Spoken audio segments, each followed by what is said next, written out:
I'm Elaine Bayliss. I'm the Programme Manager for the Equip End of Life Care National Workstream, working with Amanda and Claire's team in the National End of Life Care Programme. And I'll just take you through some information now regarding EPACs. Okay, so a key objective of the campaign is to reduce variation in our ability to be able to record and share patients' preferences at end of life, so that we can manage that coordination of care across service boundaries, and that's the key component, especially for out-of-hours 24/7 care provision. Central to this is the development of EPACs, and that's the electronic palliative care coordination systems, or some of you might know them formally as locality registers. EPACs focuses on step 3 of the pathway, obviously coordination of care. The end-of-life care strategy highly recommended its development and use so that we could have access to that critical information at very pertinent parts of that patient's journey in the last year of life, most specifically in the early hours, so that people across the care sector know what patients' preferences are at end of life and can help to support that, specifically trying to meet requirements around both preferred place of care and preferred place of death. It builds on the recommendations of Healthcare for London and also the electronic palliative care summary that they've already developed and are using very proactively in Scotland. In addition to that, it builds on the NICE quality standards, particularly quality standards 1 to 3, identification, and quality standard 8, which is coordination of care. And as of last week, some of you might have seen that the information strategy has finally been published after some rather long delays. And within that, EPACs has been featured as a case study for best practice around using information technology to really support patient choice and to enable us to also garner some productivity savings out of providing the care that patients actually want in the right place at the right time, as Amanda alluded to earlier. We recognise that there would be some inherent challenges in bringing together an electronic record system that we could actually use to share across organisational boundaries. So rather than launching into a full-scale EPAC system, it was decided to pilot the approach. From the pilot, we had over 22, I believe, expressions of interest, and out of that, 8 pilot sites were chosen that were reflective of the different care landscapes we work within, and also had a really big blend of different IT infrastructures, because we wanted to try and see, if we could adopt it within these pilot sites, would that then be scalable for the whole system? Other than a requirement to align to sort of regional and national IT strategies, very much the pilot sites were given free rein to develop EPACs to suit their particular local requirements. And I think that's really key for you to consider going forward when you're looking at EPACs. And I know you're sort of pretty well ahead of the game here in the south. The pilot ran from October 2009 till March 2011, and then had a period of gathering and pulling together the information of lessons learned, challenges that were sort of raised and addressed, challenges that remain unaddressed, and I think things like interoperability happily sit in that particular area of the field. And we've now had an EPOS Moray evaluation of that report and some findings published, and you can see a summary of that documentation on the National End of Life Care Programme website.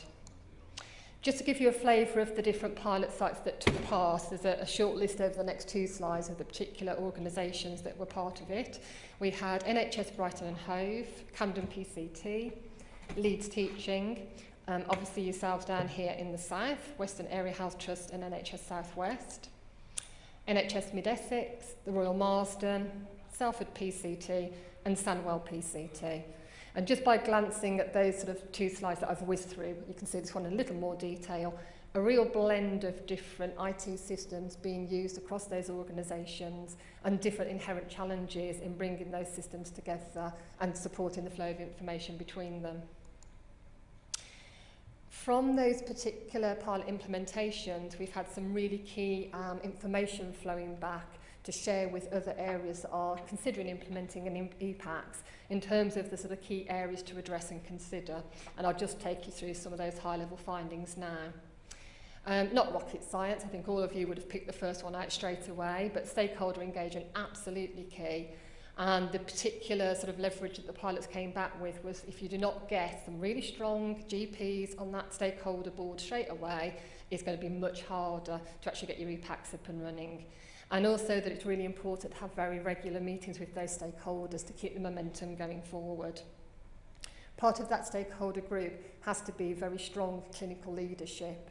And I think there is a danger when you're looking at IT systems to support care that it very much gets sort of plonked into the IT directorate and it's seen as an IT project to deliver, and that clinical focus and clinical drive around what we're trying to achieve for our patients gets slightly lost. In a prior life to this particular role, I was the clinical lead for IT in my particular PCT, having the joys of implementing the Connected for Health National Programme for IT. And we found there that without that clinical leadership, we wouldn't have achieved anywhere near what we actually did achieve in the finish. So really key to get senior clinical buy-in and part of that board. There's a decision to be made around the scope of your project. So taken at its very basic level, your EPACs could just be a locality register and a capture of those patients approaching end of life in order that your clinicians can start to have those conversations and engage with the patients and plan for their care. But you do have the option of making the EPAC system a much broader record that does capture those end-of-life care wishes and has the ability to let care providers know people's preferences about advanced decisions, about resuscitation status, where they prefer to be cared for and die. The broader you make that scope, the more fantastic your opportunity to get real quality and productivity benefits out of that system. But equally, the more complex some of the challenges will be as you try to address them. So the scope of your project really needs to be thought out at the beginning. It also came out very strongly from the pilot sites a need to build on the infrastructure that you currently have in place. Not one pilot site went back to the drawing board and had a great procurement process and went out and bought a brand new system. They looked at the blend of IT systems in existence across their organisations, looked at how interoperability might work between those systems, taking the best that they could, losing the worst where they could, and trying to make that dovetail together. There's some additional benefit in that you keep your cost base down, and also that you have some staff familiarity with the systems that you're using, so there's less of a training impact. But we did find for one of the pilot sites that they had a change of supplier partway through, and I think, was that down here in the south? I'm just looking to it, it was elsewhere. There was a change of supplier. That caused some problems then in terms of having to sort of reset with a different IT infrastructure. There's a need to establish your data requirements, and I'll pick that up shortly because the pilot sites didn't have the benefit of the information standard for the core content for end-of-life care that we now have, which has been a fantastic achievement which has come out from the pilots, but I'll pick that up in a few minutes. There's a need to look at your governance requirements. Who will be the owner of that record? Who ultimately can edit it? Who has administration rights? And I think very often some of the governance issues get used as an opportunity not to progress with things. My argument would be we have some of those governance arguments even if it's on paper now. The fact that it's sitting on an electronic system doesn't mean we don't have to have those conversations any differently than we do on paper. It's a broader audience, but we are still sharing patient information. So it needs to be used as a lever to improve things rather than a barrier not to do things. And then you've got your sort of training for your end users. Pilot sites that manage to keep this within sort of a cost containment base and also less impact in terms of clinical time, managed to piggyback the training for EPAC systems onto other IT training opportunities that are already occurring. So in London, for example, they were having training on the 111 system. They built the EPACs training into that particular rollout. So some of the early outcomes, because it's still quite a short time period since the rollout of EPACs, the figures are low in terms of reporting back to you at the moment, so not statistically sound, but we've had some really encouraging positive findings flowing out from the different pilots. As Julian's here to talk about the Southwest in a little while, I'm not going to dwell on your figures because I'll be stealing his thunder and he'd sort me out afterwards. So it's just a few sort of figures here from the Coordinate My Care pilot in London. They made sure, as did many of the other pilots, that they built in reporting functionality to their EPAC system, predominantly so that they could actually show that the objectives around quality that they built into their business plans were being met. So had they got an increased number of patients on their registers, were they better able to meet preferred place of care and preferred place of death, etc. Initial figures have showed that of the 161 patients who died within the actual pilot period, they managed to achieve 61% death in usual place of residence. And if you think back to the graph that Anita showed you earlier, that's significantly higher than the national average. They had just 24% dying in hospital and 73% of patients achieving their preferred place of care.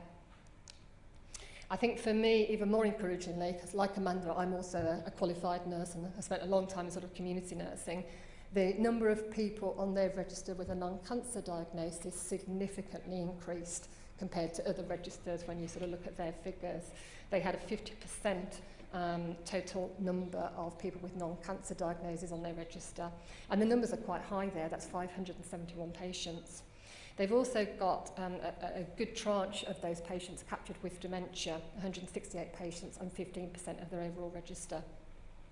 I think the other key bit to focus on is that none of this in the pilot sites was done in isolation.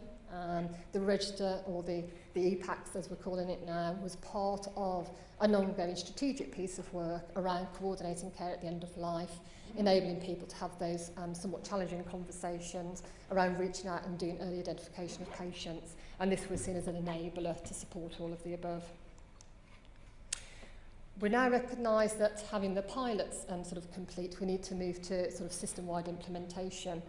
And although there isn't a national, here's a system out of box that we can give you for an EPAC system, there are things that we can do from national level to support your implementations. So fantastically, we now have an end-of-life care coordination core content data set. That really just trips off the tongue, doesn't it? But an IFB standard, a national information standard for end-of-life care. And this was very much developed from the work of the pilots and looking at what were those core data items that we needed to enable us to capture the core pieces of information that people needed to share at the end of life. And I'll just come back to that in just a moment. We also have within the National End of Life Care Programme and the Equip Digital team a raft of sort of supporting mechanisms and resources to support you. At the moment, we're conducting a survey of local activity, and I think my colleague Rob's hiding in the room somewhere. Rob? Yeah, put your hand up, Rob. Thank you. So Rob will be contacting some of you to look at what it is you're doing in your localities and trying to sort of gather that information about local activity for either having already implemented an EPACS, planning to, or having no consideration for developing an EPACS, so that we can start to share some of the learning across the system and support those areas that perhaps need a little bit more sort of hand-holding through the process. Also with our digital team, we're looking at developing some interoperability standards that will enable our IT colleagues and our system suppliers to start to look at how we approach some of those interoperability issues that prevents us currently sharing across some systems. We're also developing some sort of systems architectural plans, which our IT colleagues will like to see, and we're developing an outline business case that will support you with a core template to sort of kickstart implementations of EPACS in your particular areas.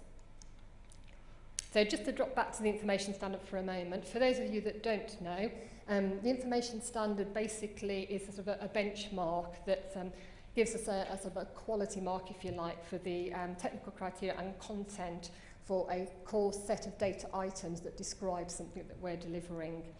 It gives us a consistent way of reporting, and I think one of the sort of issues that came out of the pilots was if patients moved between different localities and people weren't capturing the same data items, it was very hard then to share that information safely. So it builds in a safety mechanism for us. It gives us more of an opportunity to be interoperable between different systems, because each system will now need to comply with this information standard. And therefore also gives us some cost reductions because we have that consistency built in. There are two elements to the core content. So there's a core set of information items, and then there's an extended data set. Within the core set are the items that you can see on the screen behind me. So the key bits of information you would expect to see, who that person's key carers are, who their GP is, some of their advanced decisions around their care plan preferences, etc. Anybody that's implementing an EPACS will need to be using that sort of core content data set, but there is an ability then to enhance that with other data items that are useful for you in your specific localities and for your specific requirements.